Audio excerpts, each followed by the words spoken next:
So I'm Shruti and I am at Auto and Aftermarket Supply Chain Forum, where a lot of debate is happening, a lot of discussion is happening around where logistics and supply chain industry in India is heading to.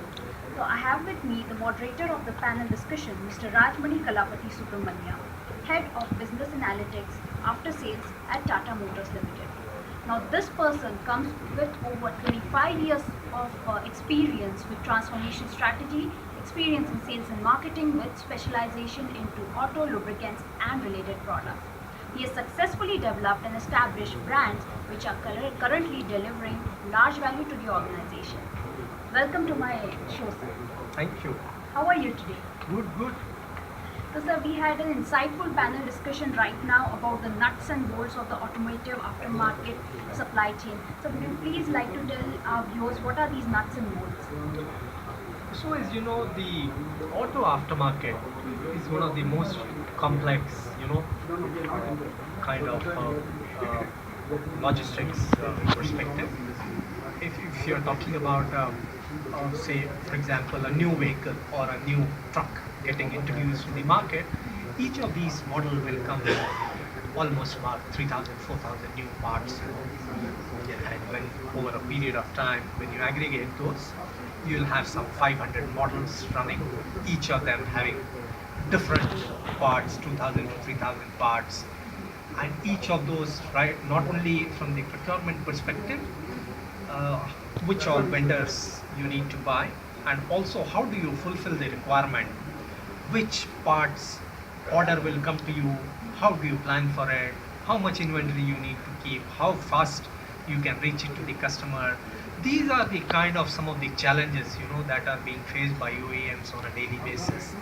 And I think this session actually tries to answer some of those with various of my co-panelists. And the theme for this conference is digitalization as the next horizon. So, is digitalization helping us in coping with those challenges?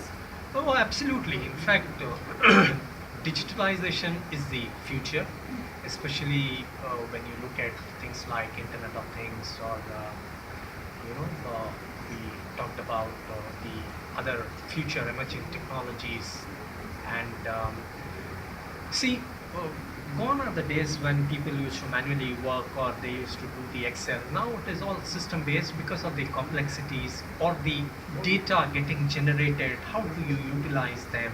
Doing getting newer insight through business or through analytics, usage of various new software, arriving at a kind of a prediction as to how the trend will be. What are the prescription or prescribed areas that one should be looking at for these kind of predictions, and how do you kind of overcome these challenges?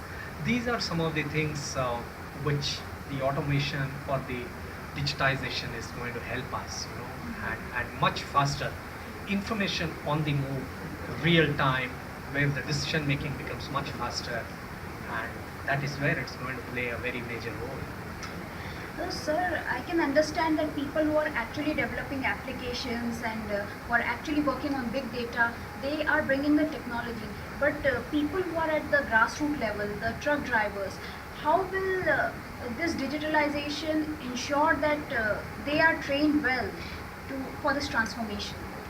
So I'll give you a very good example of this transformation is an Uber or an Ola.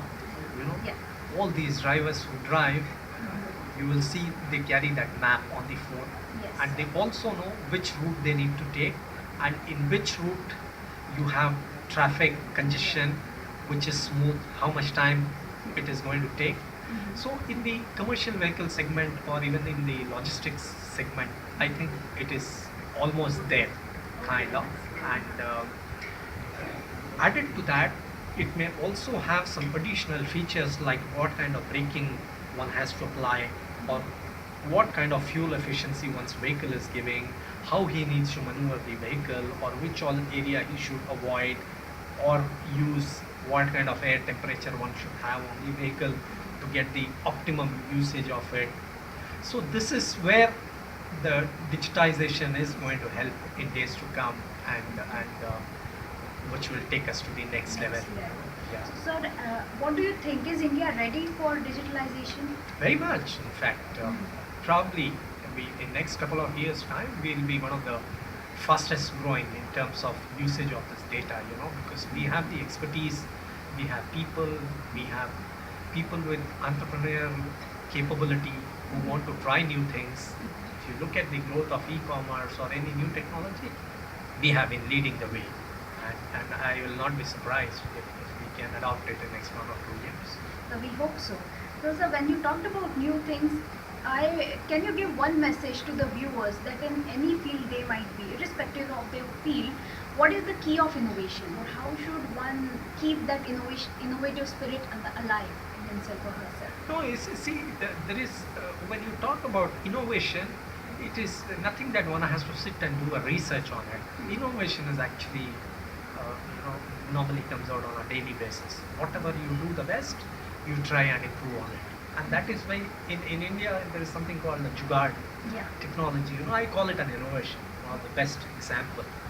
Because people who create these Jugaad mechanism are the people who are actually doing things with their hand, and there cannot be any better innovation than that. Of course, with the aid of technology and other knowledge, you may try and polish it, and that is where the differentiation comes into play. Thank you very much, sir. It was wonderful interviewing you. So, ladies and gentlemen, I had with me Mr. Rajamani Kalapati Subramania. So, this is Shruti signing.